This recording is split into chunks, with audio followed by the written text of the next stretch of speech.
तो टोटल वो कहते हैं 6 मेंबर्स से 2 मेंबर्स जस्ट ऑब्जर्व करते रहे हैं, 4 ने क्वेश्चनिंग की है। ठीक है जी, तो ये था इन्फोर्समेंट ऑफिसर का सरगोदा रीजन का इंटरव्यू एक्सपीरियंस जो मैंने आपसे शेयर किया है। अस्सलाम वालेकुम, मेरा नाम है शाहज़ब ज़फ़र। आप देख रहे हैं मेरा YouTube channel jobs station enforcement officer in para. Different interviews में ऑलरेडी अपने चैनल के ऊपर अपलोड कर चुका हूं, तो यहाँ पे भी मैं कैंडिडेट का इंटरव्यू एक्सपीरियंस आपसे शेयर करने जा रहा हूं। अगर अभी तक आपका इंटरव्यू नहीं हुआ तो इस वीडियो को एंड तक देखिएगा, आपके लिए ये बहुत हेल्पफुल साबित होगी। और इसके अलावा मैं ऑलरेडी 4 से 5 पैरा के इंटरव्यूज़ जो है वो अपने चैनल के ऊपर अपलोड कर चुका हूँ। आप इस वीडियो के बाद उन वीडियोज़ को भी देख के अपने इंटरव्यू की तैयारी को बेहतर बना सकते हैं। तो ये सरगोदा रीजन का एक इंटरव्यू था और इन्होंने एक लाइन कोट की है कि my biggest dream fulfill to see Ahmad Ali Kamboj साहब। तो अहमद अली कंबोज साहब का जो ट्रैक रिकॉर्ड है वो काफ़ी ख़राब है। उन्होंने काफ़ी लोगों को फेल किया हुआ इंटरव्यू में। किसी भी पोस्ट का इंटरव्यू लेते हैं तो वो 28 या 30 नंबर दे के वो इंटरव्यू में फ़ेल कर देते हैं। लेकिन इस भाई ने कहा है कि मेरा बिगेस्ट ड्रीम था। मैं ऑलरेडी 4 से 5 ऐसे लोगों को जानता हूँ जिनके इंटरव्यू बहुत अच्छे हुए थे, लेकिन लास्ट टाइम 2025 में जो पैरा के इंटरव्यूज़ हुए थे उसमें उन्होंने अहमद अली कंबोज साहब ने उनको 28 मार्क्स दे के उनको फेल किया हुआ था। तो बाकी बेस्ट ऑफ लक इस भाई के लिए कि इनका क्या रिजल्ट आता है। तो चलें आज का हम एक्सपीरियंस आपसे शेयर करते हैं। सबसे पहला क्वेश्चन उन्होंने पूछा है कि इंट्रोड्यूस योर सेल्फ। तो इंट्रोडक्शन आपको अपना अच्छी तरह तैयार होना चाहिए। उर्दू में भी आपने तैयार करना है और इंग्लिश में भी तैयार करना है। इंट्रोडक्शन के रिलेटेड मैं ऑलरेडी अपने चैनल के ऊपर एक वीडियो अपलोड कर चुका हूं, जिसका जो वीडियो का लिंक है वो इस वीडियो की डिस्क्रिप्शन में भी डाल दिया जाएगा और इस वीडियो के एंड पे उसका थंबनेल भी आपको प्रोवाइड कर दिया जाएगा।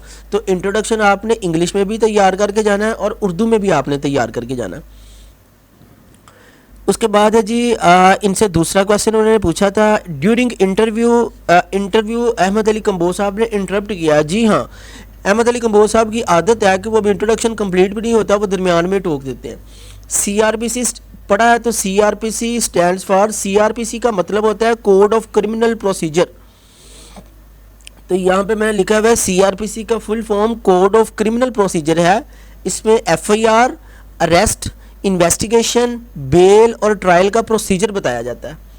ठीक है, सीआरपीसी में पूरा प्रोसीजर बताया जाता है कि आपने किस तरह एफआईआर लॉन्च करनी है, किस तरह आपने इन्वेस्टिगेट करना है, किस तरह आपने बेल देनी है और इसका ट्रायल किस तरह चलेगा। उसके बाद इनसे चौथा क्वेश्चन हुआ है what does the first letter C of CrPC. तो CrPC stands for code of criminal procedure. तो सी का मतलब है कोड। पांचवा क्वेश्चन है what is investigation and inquiry in CrPC. तो सीआरपीसी में इन्वेस्टिगेशन का मतलब होता है पुलिस की तरफ से एविडेंस कलेक्ट करना, विटनेस के बयान लेना, एक्यूज्ड को ट्रेस करना। तो इन्वेस्टिगेशन का ये मतलब होता है कि जो है वो आपने एविडेंस को कलेक्ट करना है, विटनेस का बयान लेना है और एक्यूज्ड को ट्रेस करना है। छठा क्वेश्चन इनसे पूछा गया था why are cognizable and non cognizable offences what are. ठीक है, तो ये क्वेश्चन मैं ऑलरेडी अपनी पिछली वीडियो में भी जो है वो आपके सामने रख चुका हूँ। तो वो वाली वीडियो देखने के लिए डिस्क्रिप्शन के अंदर लिंक दे दिया गया है। आप इस वीडियो के बाद वो वाली वीडियो लाजमी देखें। इस क्वेश्चन का जो आंसर है वो वहाँ पर बहुत ऑथेंटिसिटी के साथ मैंने बताया हुआ है।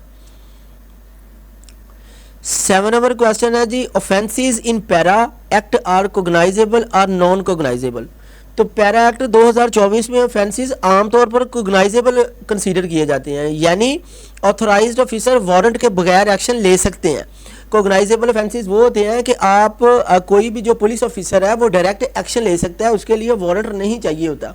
जबकि नॉन कोगनाइजेबल वो होते हैं जिससे पहले आपने वारंट लेके मजिस्ट्रेट से वारंट लेके फिर आपने जाके मुलजिम के खिलाफ जो है वो इंक्वायरी या इन्वेस्टिगेट करना होता है। ठीक है, कोगनाइजेबल और नॉन कोगनाइजेबल के बारे में मैं ऑलरेडी अपनी पिछली वीडियो में डिटेल से बता चुका हूं। उसके बाद रेफर टू सेकंड मेंबर। तो सेकंड मेंबर की तरफ रेफर किया था। उन्होंने पहला क्वेश्चन पूछा था गंदम अगर कोई स्टॉक करता है तो होल्डिंग होगी या नहीं। होल्डिंग कहते हैं जखीरा अंदोजी को।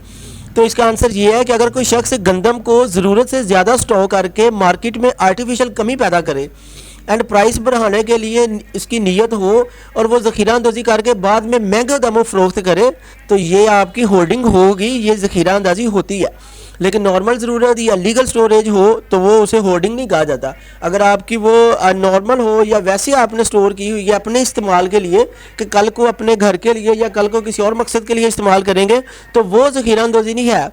हाँ, अलबत्ता अगर आपने इस नीयत से ज़ख़ीरा अंदोज़ी की है कि कल को जब मार्केट में ये चीज़ नहीं मिलेगी तो हम इसको ज़्यादा महंगे दामों में इसको फ़रोख्त कर सकते हैं, तो ये एक जुर्म है, ये आपकी होल्डिंग एक्ट में आएगी। 9 नंबर क्वेश्चन है, सर्विसेज पर टैक्स लगाते हैं उसमें पैरा एक्शन ले सकती है अगर सर्विसेज पर टैक्स से रिलेटेड मैटर शेड्यूल्ड लाज।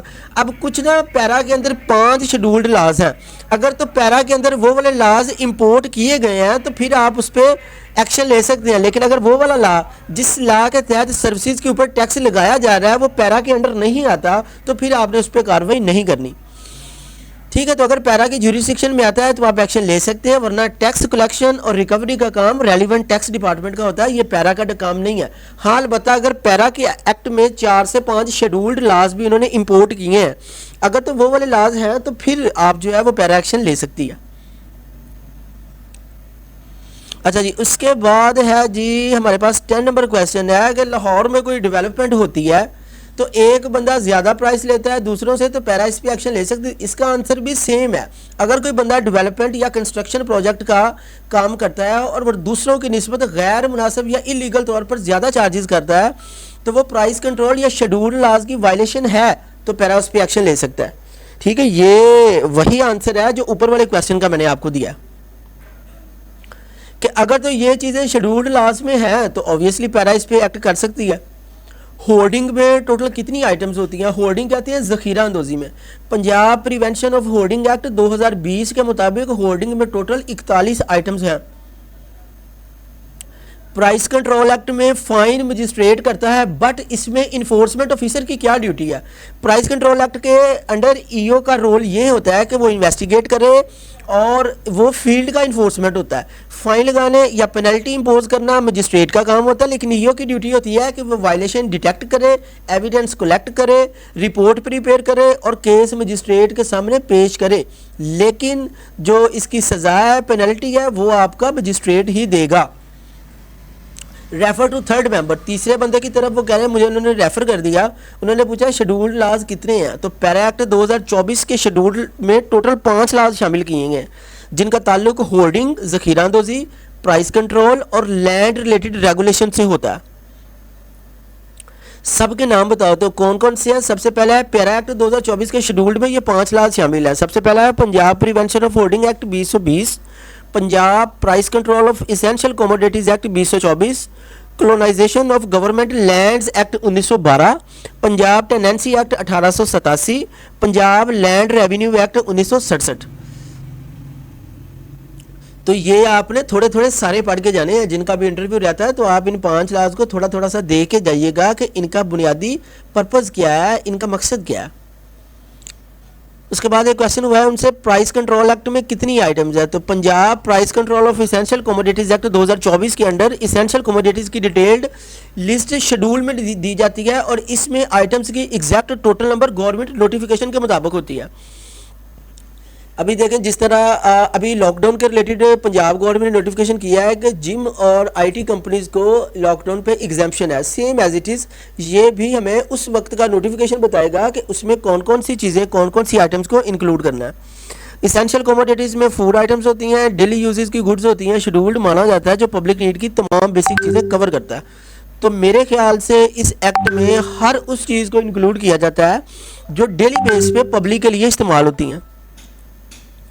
ठीक है जी, उसके बाद है जी हमारे पास प्राइस कंट्रोल एक्ट में मजिस्ट्रेट क्या से सज़ा दे सकता है मैक्सिमम, तो Punjab price control of essential commodities act 2024 के मुताबिक मजिस्ट्रेट वायलेशन पर मैक्सिमम सज़ा जनरली जुर्माना कर सकता है या कैद, दोनों दे सकता है। लेकिन एग्जैक्ट मैक्सिमम पनिशमेंट ऑफेंस की नेचर पर डिपेंड करता है कि जुर्म जो है वो किस नोयत का है। अगर जुर्म जो है वो संगीन है तो फिर आपको सज़ा भी हो सकती है और आपको जुर्माना भी हो सकता है, नहीं तो आप मैक्सिमम 3 साल की सज़ा होती है। जो प्राइस कंट्रोल मजिस्ट्रेट होता है वो 3 साल की सज़ा देता है। ठीक है जी। उसके बाद है जी हमारा क्वेश्चन नंबर आएगा रेफर टू फोर्थ मेंबर। तो फोर्थ मेंबर ने जनरलॉजी के क्वेश्चन किए थे कि what does OPEC stands for. OPEC stands for organization of the petroleum exporting countries. तो फिर उन्होंने पूछा था कि यूएई ने ओपेक को क्यों छोड़ा है। तो यूएई ने ओपेक को लीव नहीं किया, यूएई अब भी ओपेक का मेंबर है। कभी कभी ऑयल प्रोडक्शन कोटाज या पॉलिसीज पर डिसएग्रीमेंट हो तो वो हो सकता है, वो कुछ वक्त के लिए जो है वो पीछे हट सकते हैं, अलबत्ता मेंबरशिप आपकी रहती है। तो यूएई ने ओपेक को नहीं छोड़ा, ये आंसर था। तो उसके बाद उन्होंने पैनल वालों ने थैंक्स कहा। तो टोटल वो कहते हैं 6 मेंबर से 2 मेंबर्स जस्ट ऑब्जर्व करते रहे हैं, 4 ने क्वेश्चनिंग की है। ठीक है जी। तो ये था इन्फोर्समेंट ऑफिसर का सरगोदा रीजन का इंटरव्यू एक्सपीरियंस जो मैंने आपसे शेयर किया है। इसके अलावा 4 से 5 इंटरव्यूज़ मैंने ऑलरेडी अपने चैनल के ऊपर अपलोड किए हैं, तो आप वो भी देख सकते हैं। वीडियो देखने के लिए बहुत शुक्रिया। अल्लाह हाफिज़।